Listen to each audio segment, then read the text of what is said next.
บางเทื่อมันก็ยังมันทับกันน่ะนะเลยถ้าว่าผู้ใดมีหยังก็แต่ว่าคือข่อยนี่ก็ยังบ่ได้บอกว่าสิซื้อหยังอ่ะนะจะเอามาไว้ก่อนแต่ว่าเงินมันฝากไว้ตัวใดมันจำเป็นยังว่ากันแม่นนี่พี่น้องอันนี้เฮามาถามเพื่อความแจ้งบางเทื่อผู้รักผู้ใหญ่บางคนเพิ่นอาจสิอยากเฮ็ดผู้เดียว2คนแบบนี้นะบางเทื่อเพิ่นอยากให้สิทธิ์มันขาดกับเพิ่นบางเทื่อนะแบบบางเทื่อสิมีได้บางเทื่อแบบว่าเพิ่นย่านมันเป็นปัญหาน้ำหลังแบบผ่านมาแบบบ่สมทบนั่นบ่โดยย่านแบบนั้นย่านมีนั้นเฮาก็เลยถามมาก่อนนะจังหน่อยเถื่อมี FC ทางข่อยเด้จ้ะก็คันว่าบ่ไว้นั่นก็เฮาก็อีกตามแล้วเนาะถ้าว่ามีทางไหนมาพ่อก็พอจัดเลยเนาะก็จัดเลยดีเนาะมันแต่ว่าเพื่อความกระจ่างแจ้งเด้พี่น้องมีแบบนั้นทั้งข่อยมีครบเบิดเด้อก็แจ้งไว้เลยสินะง่ายเนาะเฮาก็ฮู้เลยเด้ถ้าว่าบ่แจ้งที่มันบ่ฮู้แล้วบัดนี้มีแต่ว่ายังอยู่เลยเด้หน่อยมาทางใดก็ได้มาทางไหนก็ห้ามมาทางไหนก็ห้ามบ่ได้เด้แบบเฮาบ่ฮู้เนาะถ้าว่าข่อยมีครบเบิดเด้อนี่ก็เฮาก็ว่าไปเรื่องไหมบัดนี้ก็ได้นั่นแหละพี่น้องเอ้ยเนาะถามไว้บางเทื่อจะหน่อย FC เพิ่นจะเข้ามาแล้วเพิ่นสิบ่ฮู้เด้แต่ว่าสำหรับทางบ่แชนนี่ได้ตลอดเนาะ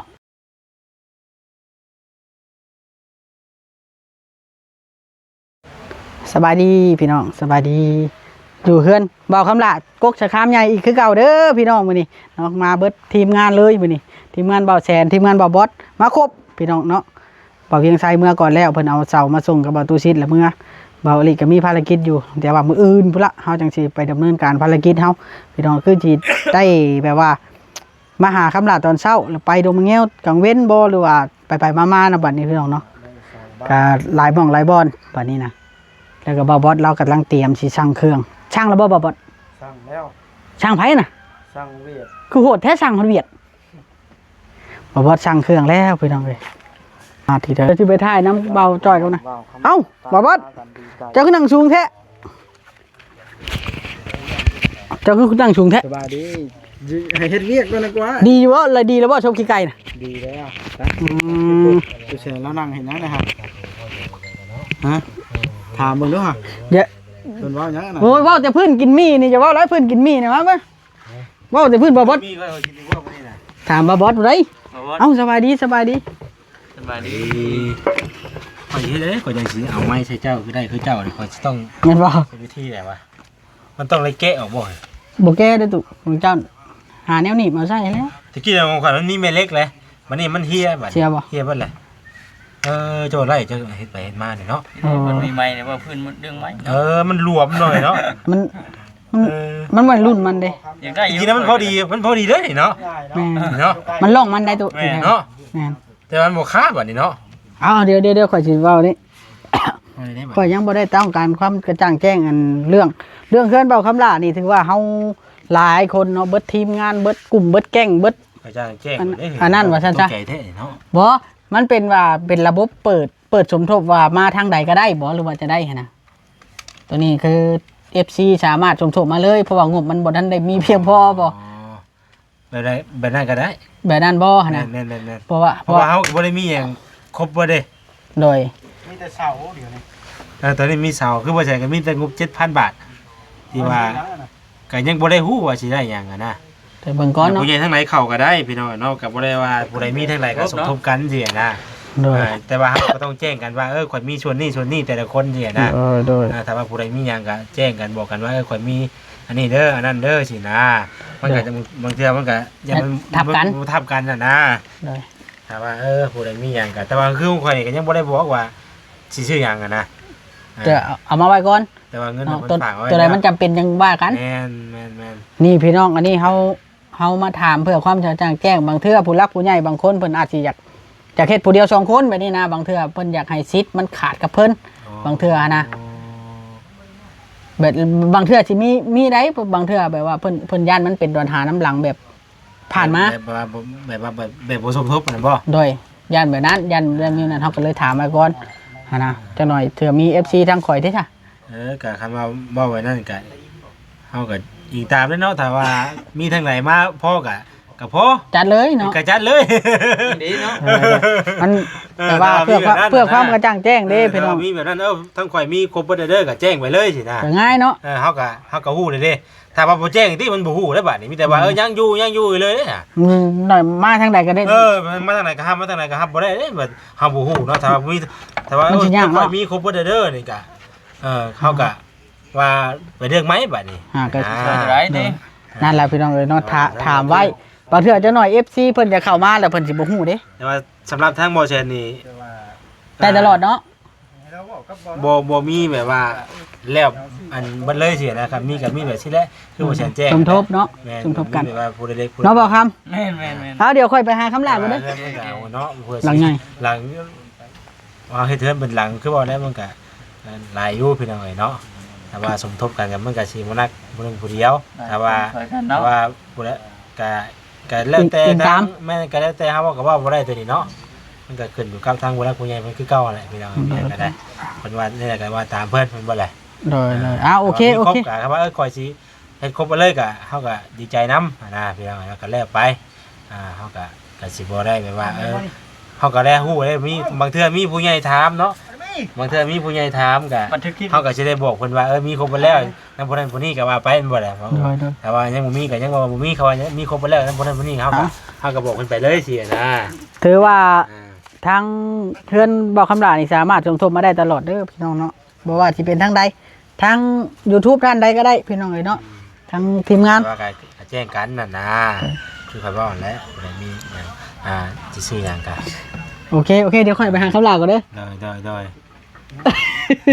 โอเคจังหวะเด้อมาถามบ่จ้อยดีกว่าบ่จ้อยสบายดีใช้คำลาน่ะบอกคำลาอันนั้นบ่แล้วเฮ็ดหยังล่ะเอาลูกบ่ เอาลูกแล้วแอบ ฮะลูกแล้วแอบบ่เจ้าถึงพบมัน แอบเลยไปให้นะบ่ให้ จักงงนี่แห่ชายเจ้าสิมานี่บ่บ่ หยอกอีตามเขาแล้วคุมเขาบ่ได้ได้โถอีกกองแบบนี้ไปพี่ก้อง นี่ก็ว่า แก้ไปส่งเลยเด้อได้แล้วบ่ใหม่คันใดก่อนนะเอาไปเลย เป็นในน้ำบดได้ นี่ล่ะพี่น้องเอ้ยเนาะใช่ล่ะใช่ดอกนู้วางนี่มีมุกเทศนะ ลูกให้คือย่างมาเฉยลูก เอ้าบ่ได้แพทย์ไปดิไปเบิ่งกิโล พอไปช่วยแล้ว ไปหยอกไปจอยไปหยอกกินข้าวเที่ยงน้ำเลยบัด บ่ไป มึงนะ บ่นับบ่จ้อย ว้าวข้าวคำลาได้ยังนี่ ได้แม่งจะหลี จ้ะ บ่ตัวใหญ่แท้ แต่ก็ลักออกเท่ ไปคุดอยู่ใส่คือว่าได้ลายแท้ ๆบ่แม่นมันออกน้ำก้นมาจักก้นละลูกอ่ะ เฮ้ยเนาะ ฮะบางคำลา แซ่บเด้อมื้อนี้เด้อ เจ้าไปคุดกลางคืนบ่ ของเว้นนี่แหละ คุดกลางเว้น โดย ตก กระโตแล้วนี่ ตก ตกใจบ่บ่แซ่ แล้วเสียงหลังก็แล้ว เฮ็ดจะได้สิ่งที่ฮู้วันนี้ขอคำ นั ลั บบ แล้ว นับใส่ของบ่ ไปนับเป็นเนี่ยบ่จิต มาปิด ปัดตกพี่น้องเลย บ่จิตนะ เบิ่งดูมาวัดมึงมั้ย จีนล่อ อ๋อบ างคำลาไปคุดกับไผบางคำลา จี้กินได้ค่อย ไม่ นะ ได้กันมือจังซี่เนาะ ค่อยมักจี้กิน ครับข้าเจ้าได้ลายปานนี่พี่นะ มายังบ่เบิด ยังบ่เบิดอยู่ ตั้งคักเนาะ เพื่อที่เทิงตัวหนึงคันเป็นพ่อลูกแพทย์นี่เนาะ อันนี้ แต่บ่10ตัวข่อย นับไม่นับ เอามานับเลยบ่นี่ มานั่งพี่นะจะไปนั่งพี่พุ่นน่ะมันแดด มันแดดนะเฮ้ย นี่ก็ได้นี่ นี่ค่ะ นั่งมาเดี๋ยว เบิ่งนี่ กล้องสาดน้ำนี่ค่อยเพิ่งเคยเห็นได้ว่าจีรอลายป่านนี้ เอาบ่บ่ไปนั่งน้ำเลยนะกัน แต่บ่ว่านั่งนับ เกิดว่ามาวัด บ่มานี่นะบางคำลาไปคุดเองอะไรบ่เดี๋ยวนี้ เขา หรือว่าไปลักเอา นับปุกได้เงินกิโล หลักนั่นจะเรา บางคำลาจับจีรอขึ้นสองโตยังใส่กล้องค่อยแน่ อยู่จี้คักได้เว้ย ค่อยสิอันนั้นเลย โอ้วัดนั่นแล้ว บ่คำเราเปิดคลิปแล้วเมื่อวานนี่ โอเคน อกเลย ไปเลยปีมว่ะ พี่ยุงว่าง เอาพี่น้อง คลิปเดียว ประมาณนี้แหละมาเนี่ย เปิดใหม่นะ มาทำลาได้กี่รอ เปิดช่องเพจใหม่เอาคลิปลูกชายลงไปเลยผิดกฎเลย เปิดบายต้องเพจอีกแล้วเราแซนเลย เขาโดนเพื่อนเนี่ยทางเพื่อนเราเขาโดนเลย เอา กำลานับได้ไหม มือคาบ่ะ เอา มือขาคล้อง นั่นแล้วของเนาะโคตรจะได้สิได้ เป็นคนยืนมาคล้องเนาะ เนี่ยเอานับเลยบ้าง พี่น้องเลยช่างบ่าวคำลากำลังนับแมงกิโล นับกิโล นับไปยังว่าสร้างเพิ่น100ตัวคุณบ่ได้นับ เพิ่นพูดแล้วก็มาเลย มาโลกเลย นัดเพิ่น3 โมงเพิ่น ว่าสร้างเพิ่น100เลยก็ยังนั่นอยู่ บ่ พอค่า จะ เลย เงินจ่ายไปแล้วเป็นบ่ เงินจ่ายเลย มานับอะไรตัว บ่ แบบนั้น แสดงว่าลูกได้เข้ามาบ่ฮอดเลย เพิ่นก็มาส่งอีก ลูกเพิ่นคูณแล้วบ่ได้ เราขาดเท่าใดนี่บ่จิตพอเท่าใดเลยเพิ่นพูดให้อีกเพิ่นว่านะ เอาบ่าวคำลาบ่าวคำลา เมนูนี่คู ได้รับแมงกิโลแต่ละท้องถิ่นเพิ่นเอิ้นว่านี่ไหนวะจิโปมพร้อมแม่นบ่ อะไรไทยบ้างจะโป เฮ้ยจะพาถามแล้วเด้อ 30 แล้วกำลังตั้งจิตตั้งใจจังได๋แล้วลุงนี่จังหน่อยนี่ 30 3เทื่อนับ นับบ่ถึง100ไปทวงเราบ่เฮงเลยเนาะ เอาเลย เออ จี 36 38 40 40อะไร38 40บ่นี่ 40เป็น สอง 2บ่นี่ 22ได้แล้วพอเจือดเดียว เอ้ยบ่จิตไป อ่ะตัวนับคู่แล้วว่ะ 46โดย โอ้สมองดี 48 ผมจำได้ดีเนาะ 50 50 52 52เบิ่งรถเสียนำเฮาได้อยู่บ่คนนี่ 54 ประมาทค่อยไว้เนาะ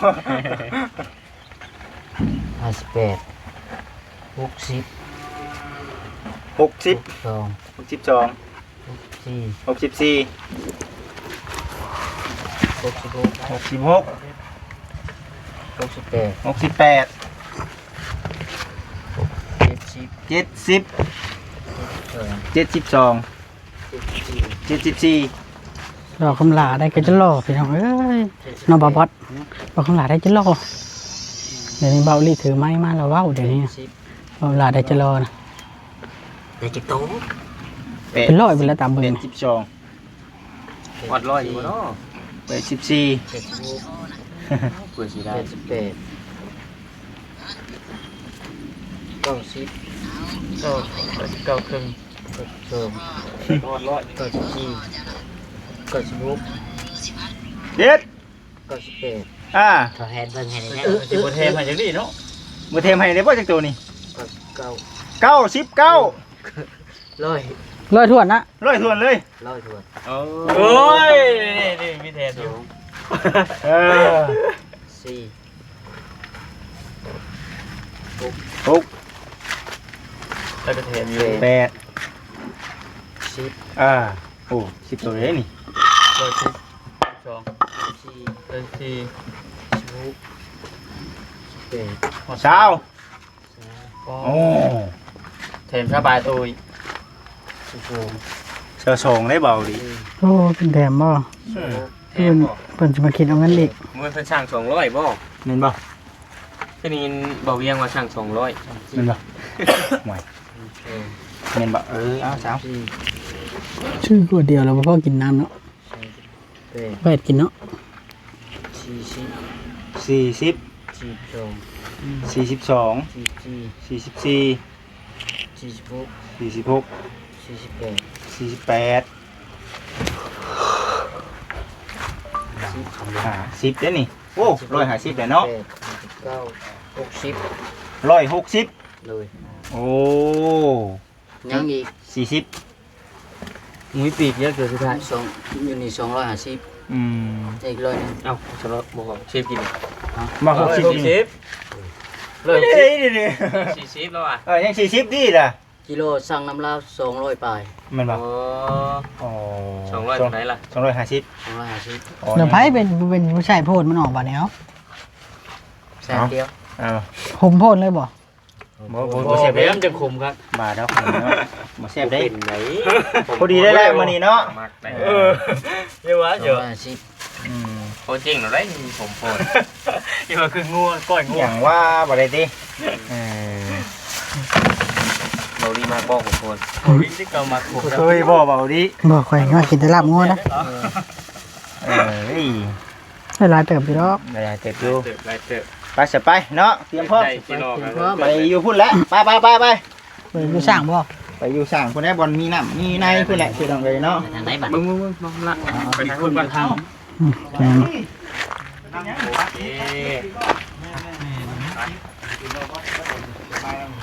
มาเนาะบ่บ่เอ้าตื่นเต้นคือเจ้าได้นี่มันก็ได้ คือลาบบ่ โอ้ยคือสิเป็นคือบ่บ่เบิ่แล้วนี่ ต้องตื่นเต้นเรื่องใดติเอามาแม่บ่เฮาจิติดนี่มาติดนี่ไป เนาะไปบ้านเลย นี่เรายังเอาเลยดิผม บ่ได้ข่อย ไปพุ่นเลยเนาะ เพราะว่าต้องตีเลขมา โอ้เปิดพุ่นไม่จะรอได้ รถบัสนี่ปืนออกไปจังเลยขี่ไปดีๆนี่ปืนออกนะเอามาได้ไหมได้เฉยนะมาติดได้ไหม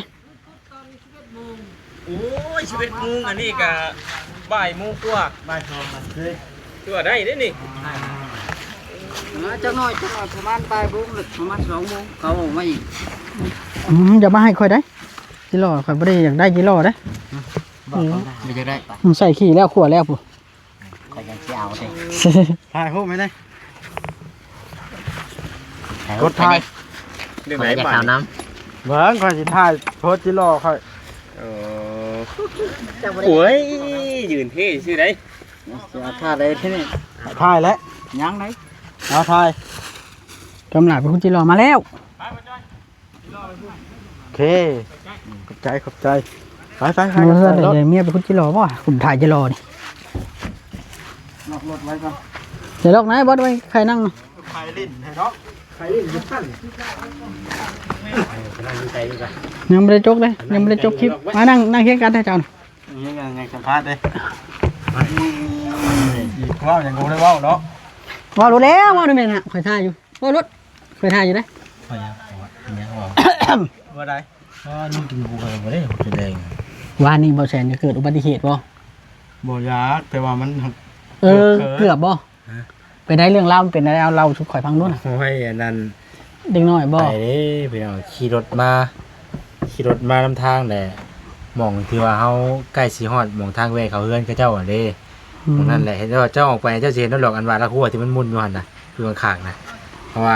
เขาเอาละหัวเป็นเบรก บ่ได้หาชื่อหาเลข เอารถแล้วบ่มีเบรกเด้